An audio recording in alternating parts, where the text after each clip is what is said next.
Friends, roadies, countrymen, and everyone out there that's hearing this podcast, this is John Edmund talking to you from the heart of South Africa's bushveld. This month, I've been talking about my musical journey, looking for or trying to write that elusive hit song that has it in the groove. It had been a journey of nearly 20 years, and in spite of being turned down as a singer by recording companies a few times, I had clicked with Terry Dempsey as my producer.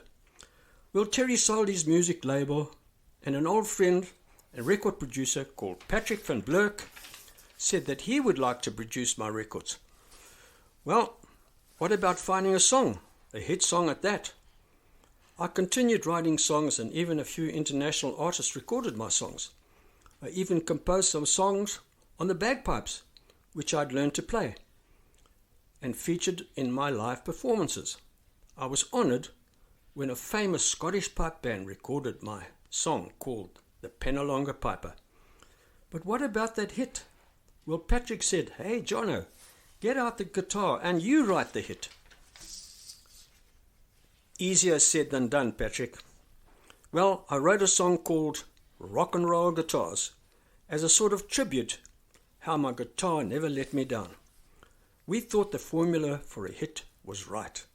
Great studio, great producer, great backing group featuring Trevor Rabin on guitar. Incidentally, Trevor later became a legend in his time in the USA.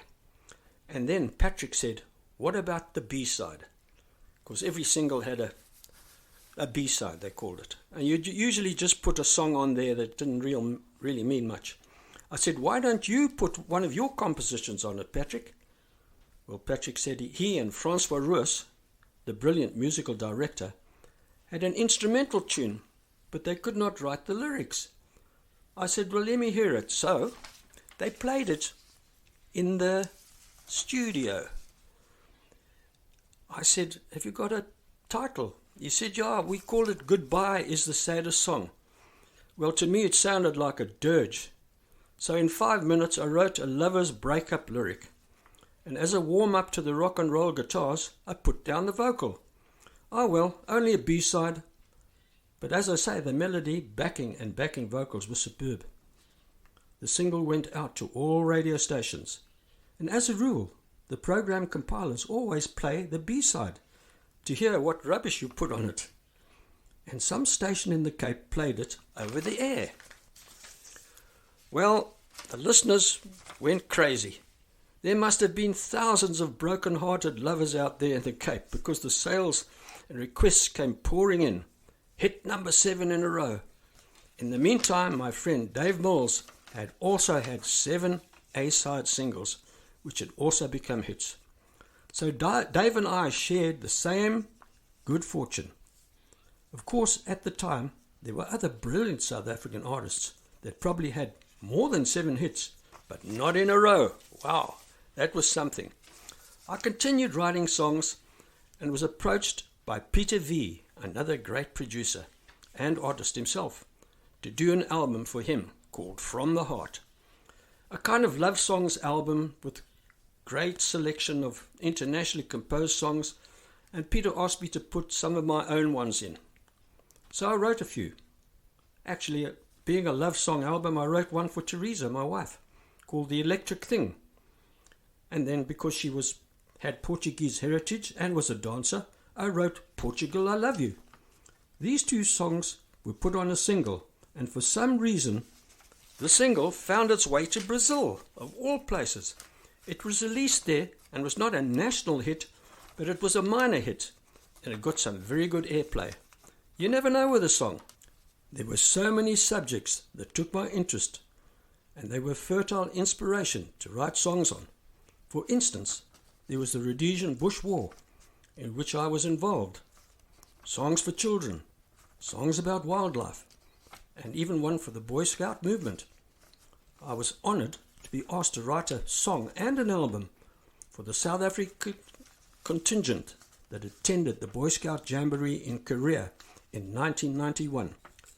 As I was a pilot, I then wrote songs on aviation. Of course, history has so many stories to be documented in song. There's the Zulu Wars, the Voortrekkers, the Anglo-Boer Wars, and the First and Second World Wars. These subjects had very, very interesting facts to put into music. So I wrote about these subjects, and to keep up with the times and to whet my appetite, I continued to attend the Cannes Music Festival. And as I said, I did it 17 times altogether. My music took Teresa and myself all over the world several times, to the UK, Australia, and the USA. What a journey! And what an honour to perform in all those countries. But the hits were a special part of the journey, and I compiled an album called By Request, containing those 7 special hits. And so I'll leave some memories with some of you that remember some of the songs. By Request is available on CD from my website and for download from buymusic.co.za if anyone's interested. And by the way, don't forget to like and subscribe to my YouTube channel, and any other songs you may want are all available on most popular music platforms. Till next week, keep swinging, keep singing, and keep in touch. Bye for now, Salagashle, tot ziens, and zwakanaka.